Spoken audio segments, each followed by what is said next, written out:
Hey folks, good morning. This is Jessica. I'm down at Bonaventure Cemetery again, and I'd just like to show you something very special. So I'm back at the McMillan generational plot, and I wanted to talk to you a little bit more about the statue of Gertrude Bliss. So before we get a close-up on it, I just want to point out that this is one of, there are monuments to women out here, but this is one of the more overt and the more caring versions that I've ever seen. So I'm gonna move out of the way.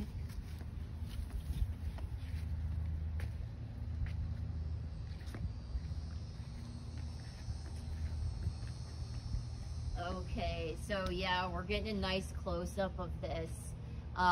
So many details that you can pick up. The lilies in her arms. Even as you look down the statue, you can see the detail in her feet. And then below these steps, if you will, you have some really gorgeous floral motifs. You also have this fleur-de-lis here. But going back to Gertrude Bliss, she passed away in 1903. She was only 39 years old. She left behind two young daughters, Gertrude, named for her mother, and then she also had a daughter named Brooke. Now her husband, Thomas McMillan, is actually who commissioned this piece. And you certainly can see the love that's been put into it. If you haven't been able to read the epitaph, it says, "Ever thoughtful of home and loved ones, as wife and mother, she was all that one could be." And sometimes I take a step back on my tours and I think, well, if somebody just said 10% about that, about me on my epitaph, I'd be satisfied. But clearly this was a woman, again, who was so greatly valued by her family. So one thing that's really special about, the plot in general is that when Thomas passed away, almost 40 years after Gertrude's passing, he chose not to have a really ostentatious monument. So it's almost as though he's on her feet. He's on the right side of her as you look at the piece. His second wife, Mary, is on the left side. So Mary was actually Gertrude's younger sister. I don't want anybody to panic about that.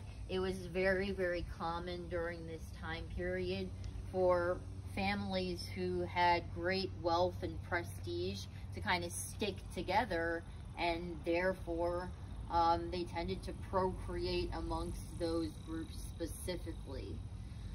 Now, it almost seems as though, and take this as you will, that Thomas and Mary are almost in supplication at the feet of Gertrude.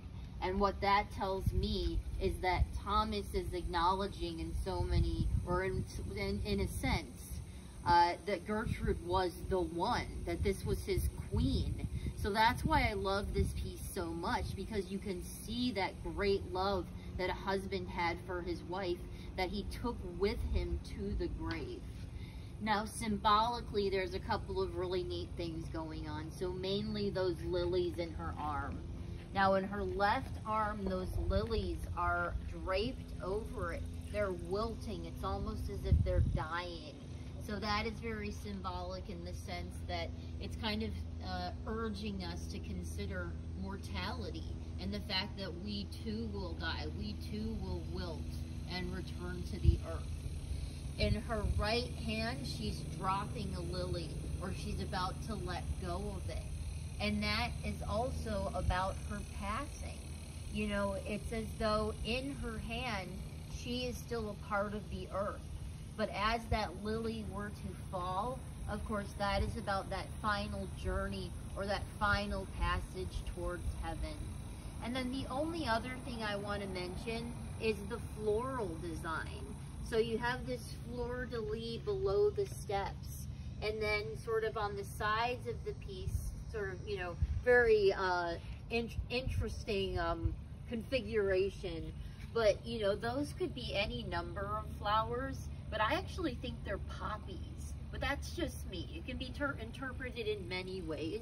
But whatever kind of flower it is, where I'm going with this is it places you in the home. That and a fleur-de-lis, you know, the fleur-de-lis would be used maybe for ironwork. Poppies and all other flowers would be in wallpaper and other decorative schemes in the Victorian home. So I think in a sense, this is placing her in that role as wife and as a mother. So we'll kind of go around the statue one more time, show you how gorgeous it is. And then after that, I just want to thank everybody for tuning in. And of course, we'll be back soon, either from Laurel Grove or Bonaventure, or maybe both.